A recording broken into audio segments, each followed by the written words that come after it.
Welcome to Proof of PR, your passport to the world of public relations for teams building on-chain. I'm your host, Kelly Weaver, CEO of Melrose PR, a leading provider of crypto communications and PR strategy, and founder of BITWIRE, the modern newswire reimagined for today's comms professionals. Get ready for an inside look into the future of finance, technology, and entrepreneurship from those driving innovation in our space. Join us as we learn how they generate headlines, cut through the noise, and grow their brand awareness through media placements, press mentions, and thought leadership. These are the stories behind their success. This is Proof of PR. Welcome back to another episode of Proof of PR. I'm Eunice, a VP here at Melrose, and we're so excited to speak to Tom Bruni, who's actually a client of ours. It's from Stocktwits. He is the editor-in-chief and VP of community at Stocktwits. We're so excited to speak to him because in his role, he kind of holds a dual position where he is as a spokesperson for Stocktwits, but also is creating and distributing media from Stocktwits as a publisher. And we're seeing newsletters and articles from Tom and his team being pushed across all their owned and operated channels, as well as being syndicated to global platforms like MSN. But Tom, if you want to give us a little background about yourself and how we are here. Thanks so much, Eunice, for having me. Really appreciate it. Excited to be here. For those who don't know, Stocktwits is the largest social media platform for active investors and traders. So we've been around for 17 or 18 years, have 10 million plus users. We're used globally. And really, it's an opportunity for me as editor-in-chief over the last 18 months or so to build out our news brand, our newsletters, and any written content. But we also have video content. We have different channels that we're using. So as editor-in-chief, an additional role that I have is kind of representing the voice of retail investors and traders in the media and speaking on behalf of Stocktwits as an expert in that area. Yeah, and you've been such a great asset to us, always available to provide commentary and being on live shows like Yahoo Finance as a spokesperson for Stocktwits. So we'd love to know, first, how did you get involved as a spokesperson for Stocktwits? Yeah, I kind of fell into it.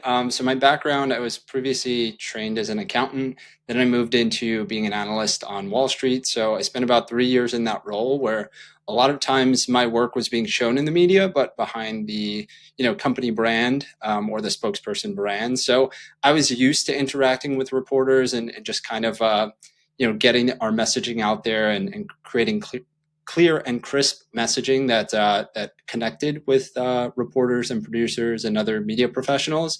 And so when I came to Stocktwits, I was just kind of an extension of that role.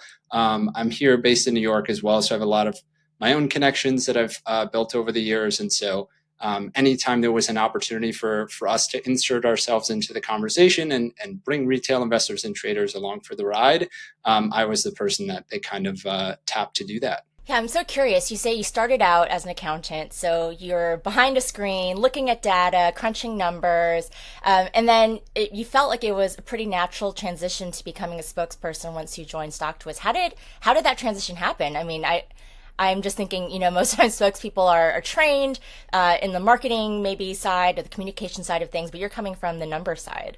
Yeah, I think it certainly wasn't something I would have expected to do 10 years ago. I think, again, it just came down to storytelling, and whether you're an accountant or an analyst or a media person, right? It's all about storytelling.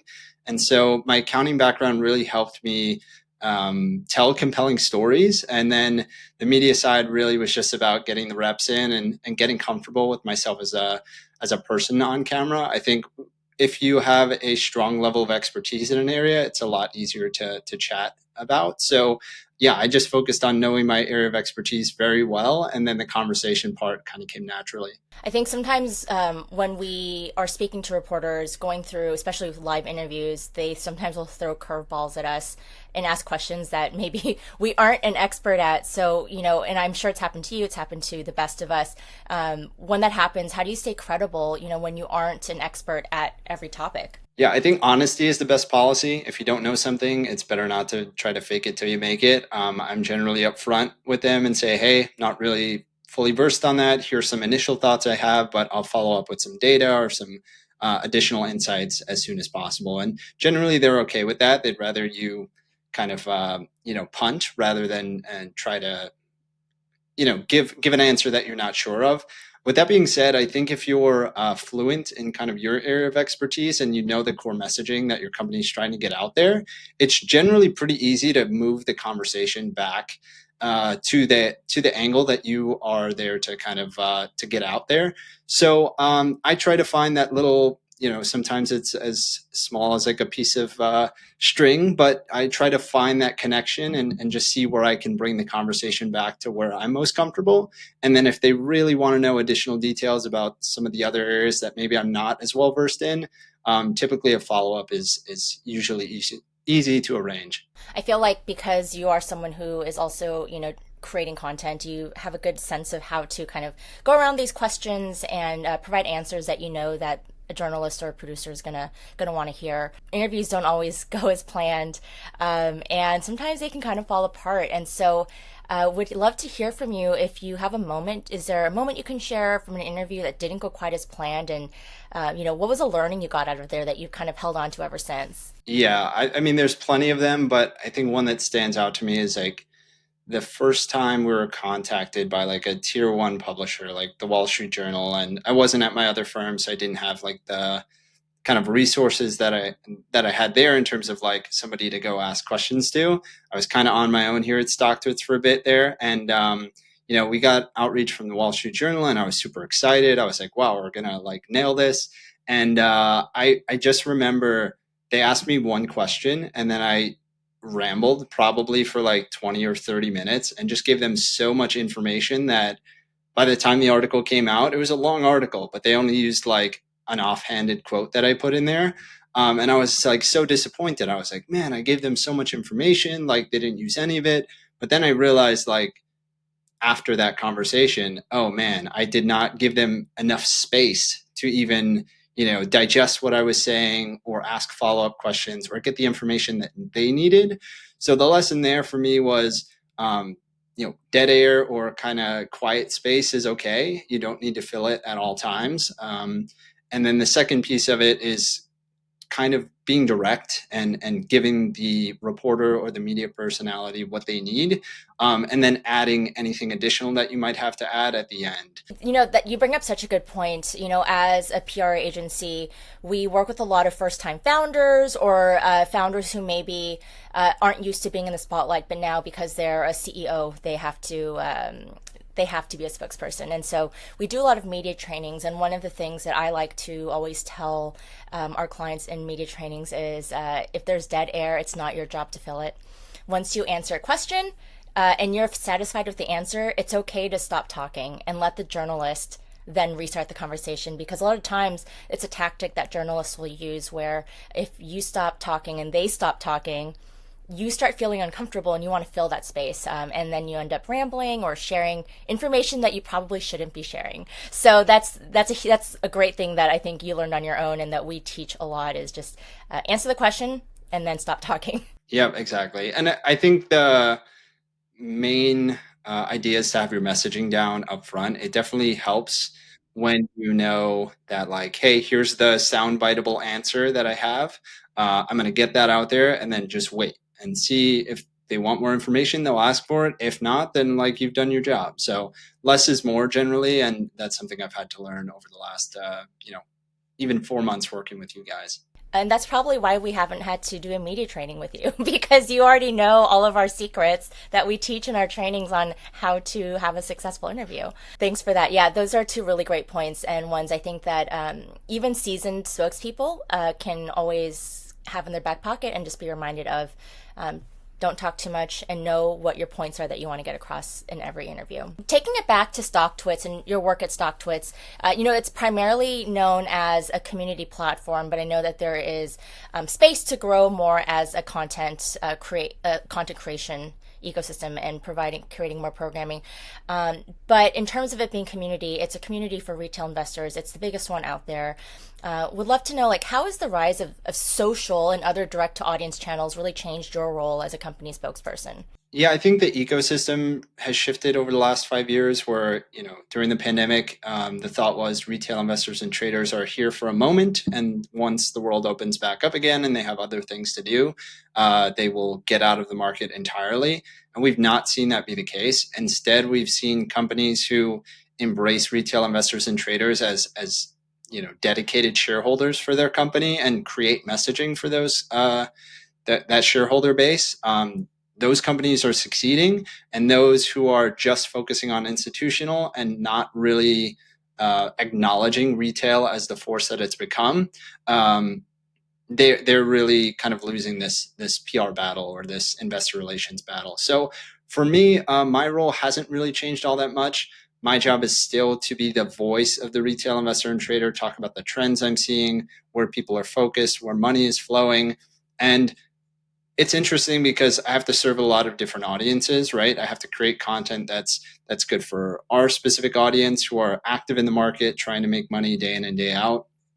Then I've got to kind of take a step back and provide a higher level view for some of the larger publications, whether it be Barron's or the Wall Street Journal, where those investors are typically looking out at longer term timeframes. Maybe they just want to get a general feel for what's happening in the industry or markets in general. So I have to pick and choose how specific I get and which audience I'm speaking to. And that creates a fun little challenge because it's all the same information. It's all the same content. I just need to repackage it differently and get it in the right place at the right time. You're almost having to code switch how you talk about the same topic depending on who you're speaking to. One thing that makes me think about is obviously the community at Stocktwits is huge. We're talking over 10 million people across more than 200 countries. So even though there might be a reigning sentiment over a market movement that's happening and you're reporting on that based on what you're seeing happening on your platform, I'm sure that there's pushback at times from people who are seeing things or analyzing the data and getting different outcomes from your community. How often are you hearing from those sorts of community members who maybe aren't agreeing with what you and the larger community is thinking of, and how are you dealing with that? Yeah, I think it's an important component, especially around some of the I don't want to call them cult stocks, but think of the GameStops, the AMCs, now the Open Doors. If I'm out there speaking as an expert about a company, a good example is GameStop. I've been on Yahoo a couple times talking about GameStop and what we're seeing. And as a market expert, I need to say, hey, here are the problems that the company is facing, and here are the potential solutions. But they haven't really put a strong foot forward in kind of dealing with those. And so, yeah, the people that are long-term shareholders on our platform that basically see everything GameStop does as through the kind of rose-colored glasses, they're going to be upset. But at the core, I know that I'm representing the majority of investors and how they're feeling, as well as pointing out facts, right? I'm not making anything up. I'm just presenting the data, presenting kind of the narratives that are happening in the market and letting people make their own decisions. So you're never going to be able to keep everyone happy. I think the important part is to just represent both sides. So when I do speak about kind of the negatives of GameStop and some of the challenges they have, I do mention the positives, and I do kind of give both sides something to work with so that they don't feel like me as an independent party is trying to persuade the stock in one direction or another. It's important for us to remain neutral. We're the platform, and again, we're just kind of representing and summarizing what we're seeing on the platform among retail investors and traders. Are you tired of wrestling with outdated newswire tools that waste your time and budget? Meet BITWIRE, your news amplified. Sharing your news should be the most celebrated moment in business. As communications professionals and founders, you deserve better than clunky interfaces and confusing pricing models. That's why we've reimagined the newswire for today's PR landscape. With BITWIRE, our AI-assisted tool turns 30 minutes of data entry into less than 5, giving you back your most valuable resource, time. We've eliminated confusing pricing structures. Pay only for what you need when you need it, with progressive discounts when you buy in bulk. Most importantly, we ensure your news reaches premium publishers who matter to your audience, generating high-quality, shareable links that deliver real results. Created by PR professionals who've been there, done that, BITWIRE solves the problems you actually face. And our dedicated support team is ready to assist, even on Mondays. Visit bitwire.com today and discover how the modern newswire can transform your communication strategy and give you your time and sanity back. BITWIRE, your news amplified. Great answer. I think just to dive into that a little bit more, especially because I feel like speaking about the stock market can get personal, especially when we all have some sort of investment in the stock market, whether it's through our 401k, our own personal plays that we're making on the stock market. So how do you balance representing Stocktwits' voice while still staying authentic to yourself as an expert in this space? And this won't always be the case, but I think it's been somewhat easy for me to embrace that. The context here is that I've been a Stocktwits user since freshman year of college, so 12 years ago. I basically wanted to learn about the stock market. I got on Twitter, I got on Stocktwits, I started blogging about what I was doing. I had a small options account with $3,000 or whatever in it, and that's how I learned. And so I share the same experience for the audience and the users that we've built this platform for. And so it's really interesting to be on the other side of the table, but I really understand who we're building this for, who our core audience is, what their challenges are, what their needs are. And so I think from that perspective, it's pretty easy to stay authentic because my story is built in what Stocktwits is all about. With that being said, I try to make it very clear when I'm speaking as Tom Bruni, as market expert and kind of giving my own opinions versus when I'm representing the community. And like I said, the vast majority of the time, I'm tying it back to retail and the community in general. But there are instances where a reporter will be like, no, what do you specifically think? And so it's not that I shy away from that, but as the company spokesperson, I again have to move things back toward the conversation around Stocktwits and retail. And so I have my own personal channels. Like I have my Twitter, I have my Stocktwits account, I have a small blog that I write. Like those are where I can get my personal thoughts out. And then when I'm speaking on behalf of Stocktwits, I make sure to focus on retail investors and traders and kind of the broader themes and narratives that we want to get out there as a company. So you mentioned that you had a blog when you were I guess in college or out of college. So you've kind of been setting yourself up to be a mouthpiece for, I guess, the last 10 years since the start of your Stocktwits journey. Yeah, a little inadvertently, but I went to a small school. We didn't have a big finance program. And once I learned about the stock market, I was like, ooh, I want to do something in finance, but I'm at a non-target school. I don't really know how to get there. So I'll continue my accounting degree and I'll make this bet that like if I spend every waking hour learning about the market and writing about it online, that somebody will notice and that will turn into some sort of job somewhere. And so luckily that bet paid off and I'm very happy about where I'm at. Because it combines a lot of what I really enjoy, which is talking about markets, talking about trends and things in the ecosystem, and just more broadly, again, being a representative for the millions of retail investors and traders all around the world that are using communities like Stocktwits to kind of navigate their journey in financial markets. You basically have more than a decade's experience of being a spokesperson, whether it's through your blog or now as an official representative of Stocktwits.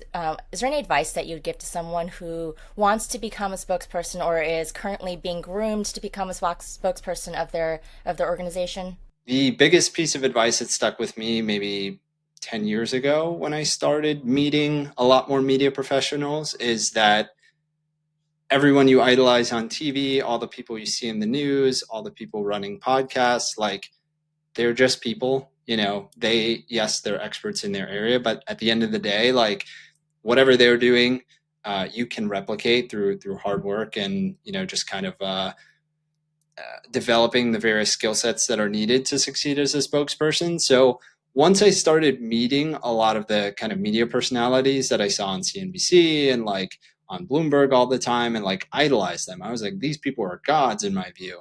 And then you meet them at like a bar at a happy hour and you're like, oh, you're just a guy. Like you're going to go home and like go watch sports and, hang out with your family or whatever. And it kind of removed, it just made it more, seem more accessible and more approachable. And I think, especially in today's day and age, like with Instagram, with social media in general, like everyone is their own spokesperson in some way, shape or form. So we're already doing it. I would say, nobody cares about your failures. You're going to do hundreds of reps of this per year if you're lucky. And so just put yourself out there, do your best, and don't worry about the bad ones, because people will not remember them. You're your own worst critic. So you'll remember it, but just learn from it and move on. Yeah, 100% true.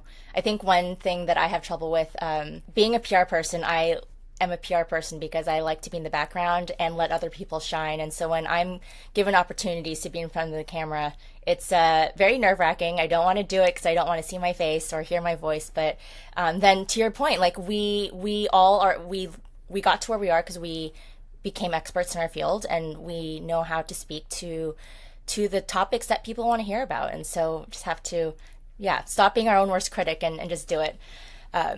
One other question, kind of along the same lines, is that, since we've been working with you, we've had a lot of reporters who come back to you, want to speak to you again about different topics as they're writing on them, or other producers who want to have you back on their show.